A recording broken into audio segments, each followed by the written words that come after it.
그러나 내가 가는 길을 그가 하시나니 그가 나를 단련하신 후에는 내가 순금같이 되어 나오리라. 욥기 23장 10절 말씀입니다. 이처럼 하나님의 연단은 우리를 순금같이 완성시키십니다.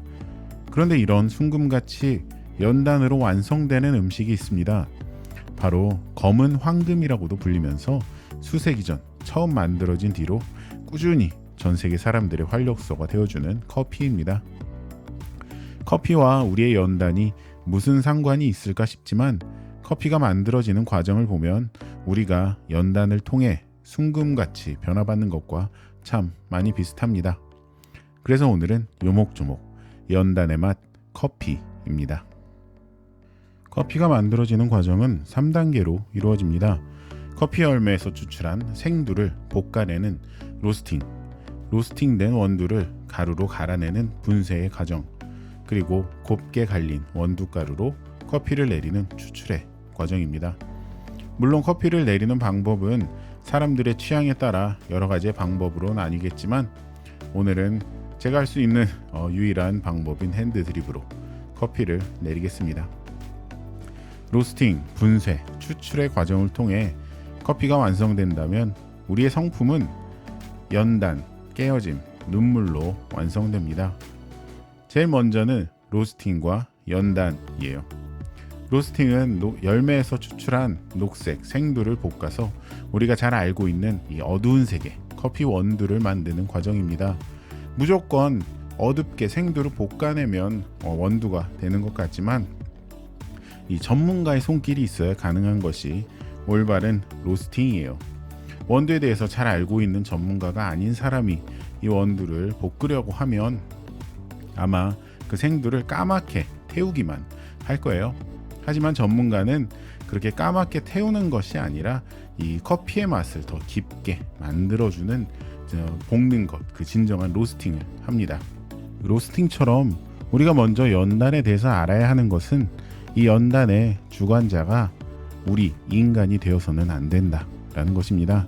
하나님께서 연단을 주관하시고 허락하셔서 우리가 그 연단을 극복해내야만 우리를 완성시키는 연단이 되는데 하나님의 연단이 아니라 사람의 고집과 의로 연단을 받으려고 하면 그 연단은 깊은 향과 맛을 내는 로스팅이 되는 것이 아니라 그냥 초보가 까맣게 태워버리는 것과 같은 그런 무의미한 고생이 됩니다.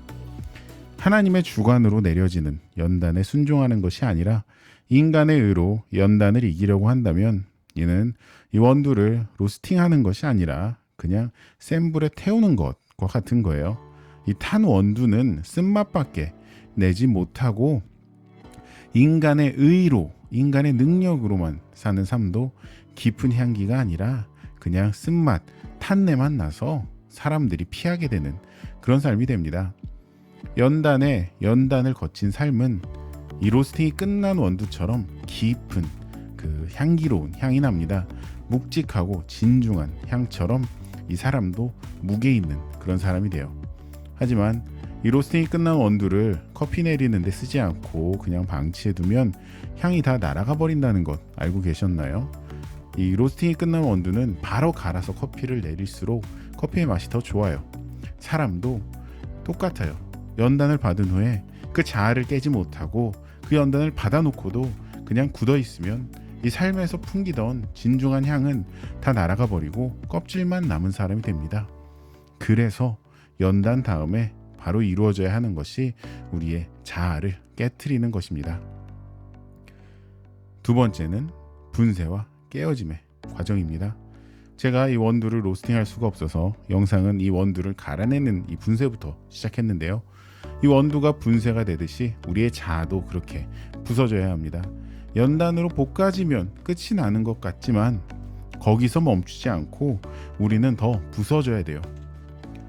연단을 받으면서 자아가 깨지기도 하지만 그것으로는 부족합니다.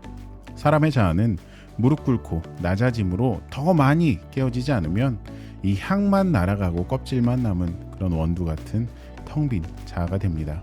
그렇게 되지 않기 위해 우리는 항상 낮아지고 깨어지기를 힘써야 합니다.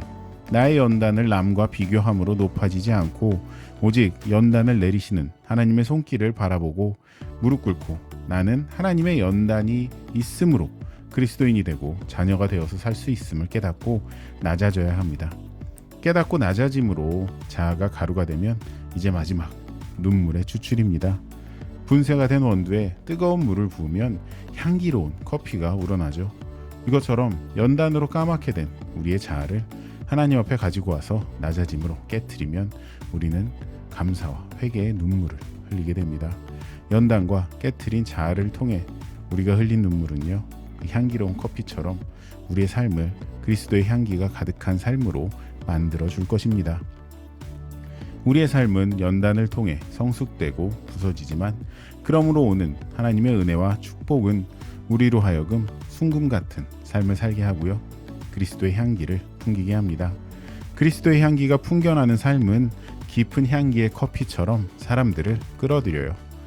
그런 후에 우리는 우리의 삶으로 하나님을 전해야 합니다.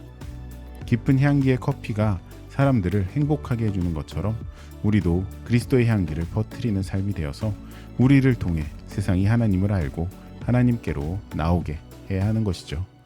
연단이 있음을 원망하지 말고 인내로 버티고 견딤으로 순금 같은 그리스도인으로 완성되는 우리 모두가 되었으면 합니다.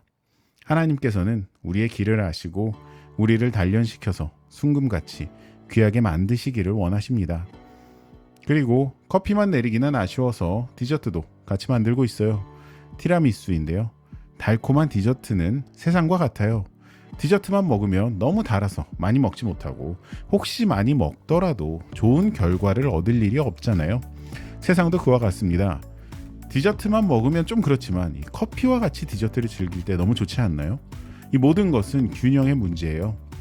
우리도 이 세상에서 살면서 우리의 삶이 그리스도의 향기를 풍기는 커피 같은 그런 삶이 되면요, 세상의 것에만 빠져서 망가지는 삶이 아니라 세상과 하나님의 것의 그 균형을 지킬 수 있는 삶이 됩니다. 커피가 있기 때문에 달콤한 티라미수가 더 맛있는 것처럼 그리스도의 향기가 풍기는 삶은요, 세상의 것까지 더 아름답게 바꿀 수 있습니다.